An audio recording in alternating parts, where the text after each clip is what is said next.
Hey everyone, this is Keith Scott from out in Sydney, Australia. I'm one of the voices of Bullwinkle J. Moose. It's time to watch Relentless and Unstoppable. And so give it up for your main hosts, Douglas Kenny and Andy McPhee. Hey everybody, this is Doug Kenny and welcome to Relentless and Unstoppable. We have another amazing guest coming on the channel today, so please hit like and subscribe. And after this episode, please stay tuned to the RNU channel for more amazing guests. Let's get this on! Hey everybody, how you doing? Just a quick little share of why I started Relentless and Unstoppable. It was for one very simple reason, because of Doug Kenny. Nothing to do with me at all, zero. I was just coaching Doug, and he took on the coaching and mentoring, and he made all the changes. He took all the suggestions from his parents as well as my coaching, but it was all about Doug, his breakthrough and his weight loss, his willingness to accept that he is dealing with high functioning autism and other issues, but he's never quit, he's never given up. So we did one interview with him to share his story, and then we decided to start interviewing other people. And Doug has now taken over the whole channel, and he does all the interviews, he runs everything. He's just an amazing young man. So RNU was born from simply what an amazing young man Doug is, and his story needed to be shared.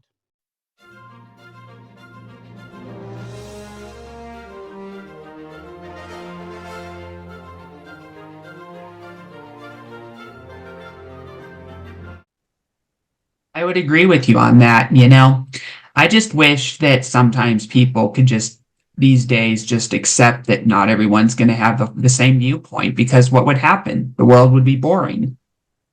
Oh, absolutely. It's very dangerous. You want, when you look at the numbers statistically, probably 50% of the people in this country never vote. So it's sad. You can have, literally 50% telling everyone else what to do, and it's not good. If you want to complain, you should get involved. And don't say, well, I'm not going to vote. You should vote. There are instances where people, and very recently, this past November, people won by, 20, 30 votes, sometimes by one vote. So you should get involved. Yeah, for sure. Where were you during the time of September 11th, 2001?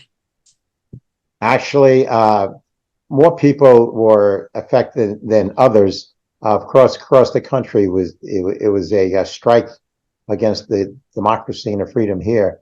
I happened to work at the time for a company called Safe Flight Instrument Corporation, and very sadly, when we heard the news, we were watching it, and a close friend who happened to have been the president of Safe Flight Instrument Corp, Don Green, was on UA 93, and he fell as a victim on UA 93, which crashed in Pennsylvania. But I will say one thing, Don, who was a pilot, was part of that crew when they yelled, let's roll.